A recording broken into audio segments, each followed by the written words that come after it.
Hello friends, नमस्कार। हमारे YouTube channel college education में आप सभी का स्वागत है। इंटरनेशनल रिलेशनशिप या इंटरनेशनल पॉलिटिक्स से रिलेटेड क्वेश्चन देखिए।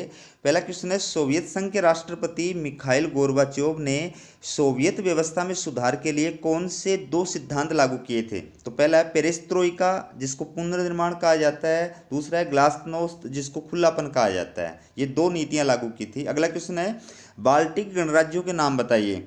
तो लिथुआनिया, एस्टोनिया और लाटविया आदि बाल्टिक गणराज्य थे जो 1991 में सोवियत संघ से अलग हुए थे।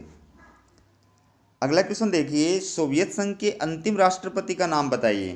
तो सोवियत संघ के अंतिम राष्ट्रपति मिखाइल गोर्बाचोव थे।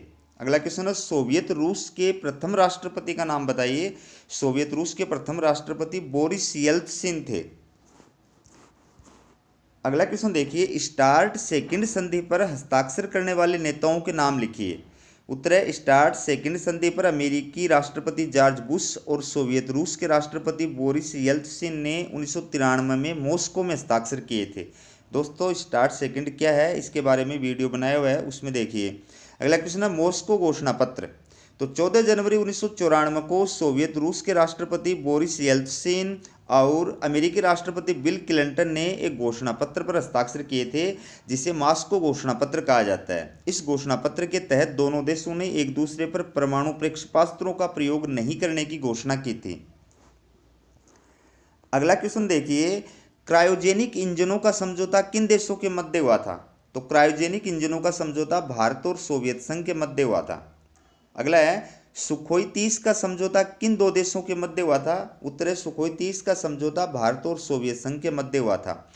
अगला क्वेश्चन देखिए, कुरिल टापुओं को लेकर किन दो देशों के मध्य विवाद है? तो कुरिल टापुओं को लेकर जापान और सोवियत संघ के मध्य विवाद है। अगला क्वेश्चन है, यूक्रेन विवाद का संबंध किन दो देशों से है? यूक्रेन विवाद का संबंध सोवियत रूस और यूक्रेन से है। अगला क्वेश्चन देखिए, सोवियत रूस की विदेश नीति की दो वर्तमान प्रवृत्तियां बताइए।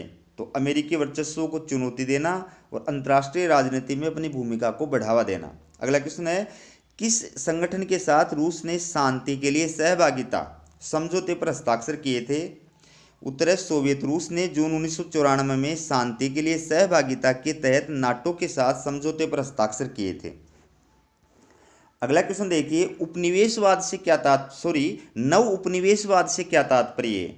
उत्तर है, नव उपनिवेशवाद अंतर्राष्ट्रीय राजनीति की एक नवीन प्रवृत्ति है, जिसके तहत विकसित देशों द्वारा विकासशील देशों पर अपना प्रभुत्व स्थापित करने के लिए आर्थिक साम्राज्यवाद की प्रवृत्ति अपनाई जा रही है। तो नव उपनिवेशवाद आर्थिक रूप से कमजोर देशों को अधीन करने का विकसित देशों का एक नया हथियार है।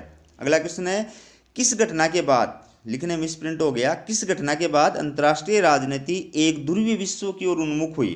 उत्तर है, खाड़ी युद्ध के बाद अंतर्राष्ट्रीय राजनीति एक ध्रुवीय विश्व की ओर उन्मुख हुई थी।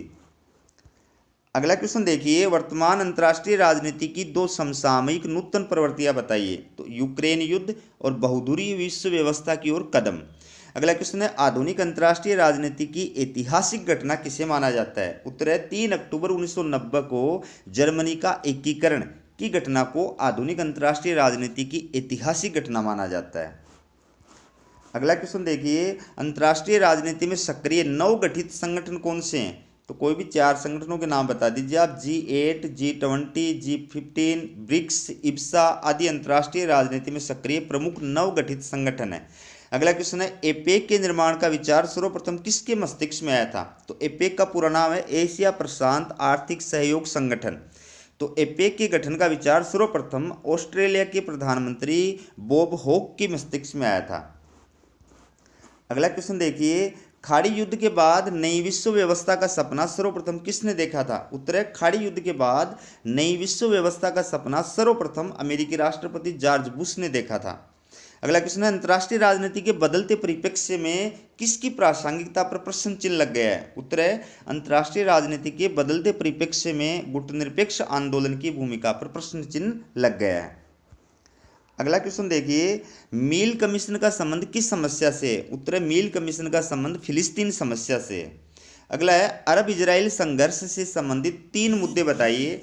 तो तेल कूटनीति, आत्मनिर्णय का मुद्दा, अंतर्राष्ट्रीय राजनीति में धर्म की भूमिका। अगला क्वेश्चन देखिए, तालिबान क्या है? उत्तर है यह अफगानिस्तान में सक्रिय एक जिहादी आतंकवादी संगठन है जो अफगानिस्तान में कट्टरपंथी शासन की स्थापना करना चाहता है। अगला क्वेश्चन है हमास क्या है? यह फिलिस्तीन में सक्रिय एक उग्रवादी राजनीतिक संगठन है जो इजराइल को जड़मूल से उखाड़ फेंकना चाहता है। अगला क्वेश्चन देखिए ओपेक क्या है? तो ओपेक तेल निर्यातक देशों का एक संगठन है जिसकी स्थापना 1960 में बगदाद यानी इराक में हुई थी। अगला क्वेश्चन है ओपेक की स्थापना का उद्देश्य बताइए। तो ओपेक की स्थापना का मुख्यतः उद्देश्य जो है वो मुख्यतः तेल उत्पादक राष्ट्रों की तेल नीति में एकात्मकता स्थापित करना तथा सदस्य देशों के हितों की सुरक्षा करना है। अगला क्वेश्चन देखिए अरब इजराइल संघर्ष के कोई 3 कारण बताइए। पहला है सीमा विवाद, दूसरा है शरणार्थियों की समस्या, तीसरा है अधिकृत अरब क्षेत्रों को खाली कराना। अगला है अरब इजराइल विवाद के विश्व राजनीति पर 2 प्रभाव बताइए। तो पहला है विश्व राजनीति में धर्म की भूमिका को बढ़ावा देना, दूसरा विश्व के अन्य देशों की विदेश नीतियों को प्रभावित करना। अगला क्वेश्चन देखिए पश्चिमी एशिया जिसको मध्य पूर्व भी कहा जाता है, तो पश्चिमी एशिया शांति वार्ताओं में मध्यस्थ की भूमिका अदा करने वाले देश का नाम बताइए। पश्चिम एशिया शांति वार्ताओं में मध्यस्थ की भूमिका अदा करने वाले देश का नाम संयुक्त राज्य अमेरिका है। अगला क्वेश्चन है सिनाई समझौता। तो मिस्र और इजराइल के मध्य सितंबर 1975 में डॉक्टर किसिंगर के कूटनीतिक चातुर्य के परिणाम स्वरूप जो समझौता हुआ था उसे सिनाई समझौता कहा जाता है। अगला क्वेश्चन है डर की कूटनीति। मिस्र और इजराइल के मध्य सिनाई समझौता कराने में डॉक्टर किसिंगर के कूटनीतिक चातुर्य की महत्वपूर्ण भूमिका थी। उन्होंने दोनों देशों में शांति समझौता कराने के लिए जुलाहे की डरकी की तरह बार बार मिस्र और इजराइल की यात्राएं की थी, इसलिए किसिंगर की इस कूटनीति को डर की कूटनीति कहा जाता है। अगला क्वेश्चन है कैंप डेविड समझौता। उत्तर है अमेरिकी राष्ट्रपति जिमी कार्टर द्वारा कैंप डेविड में आयोजित शिखर सम्मेलन में मिस्र और इजराइल के मध्य 18 सितंबर 1978 को जो समझौता हुआ था उसे कैंप डेविड समझौता या कैंप डेविड वार्ताएं कहा जाता है। अगला क्वेश्चन देखिए जॉर्डन नदी पानी विवाद किन 2 देशों के मध्य है? तो जॉर्डन नदी पानी विवाद अरब और इजराइल के मध्य है। अगला क्वेश्चन है शर्म अल शेख समझौता। मध्य पूर्व में शांति स्थापना के लिए 5 सितंबर 1999 को इजराइल तथा फिलिस्तीन के मध्य शर्म अल शेख नामक स्थान पर एक सहमति पत्र पर हस्ताक्षर किए गए थे जिसे शर्म अल शेख समझौता कहा जाता है। अगला क्वेश्चन देखिए तेल कूटनीति क्या है?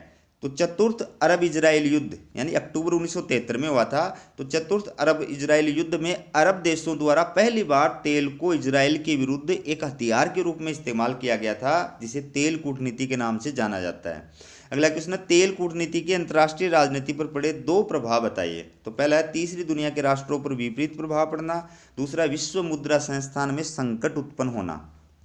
और दोस्तों लास्ट क्वेश्चन है खाड़ी संकट। तो 2 अगस्त 1990 को इराक के शासक सद्दाम हुसैन द्वारा अपने पड़ोसी राज्य कुवैत पर सैनिक आक्रमण करने की घटना को खाड़ी संकट के नाम से जाना जाता है। फिर है खाड़ी युद्ध। इराकी शासक सद्दाम हुसैन के कब्जे से कुवैत को मुक्त कराने के लिए 17 जनवरी 1991 को अमेरिका के नेतृत्व में बहुराष्ट्रीय सेना द्वारा इराक पर किए गए आक्रमण को खाड़ी युद्ध के नाम से जाना जाता है। तो दोस्तों हमारा वीडियो कैसा लगा कमेंट करके ज़रूर बताएं। अगर आप किसी टॉपिक पर प्रश्न बनवाने की इच्छुक हैं तो कमेंट के अंदर बताएं, उस टॉपिक पे निश्चित रूप से मैं आपके लिए वीडियो लेकर आऊँगा। अगर चैनल को सब्सक्राइब नहीं किया तो चैनल को सब्सक्राइब जरूर करें और वीडियो का लिंक ज़्यादा से ज़्यादा विद्यार्थियों के पास शेयर करें। हमारा चैनल देखने के लिए बहुत बहुत धन्यवाद।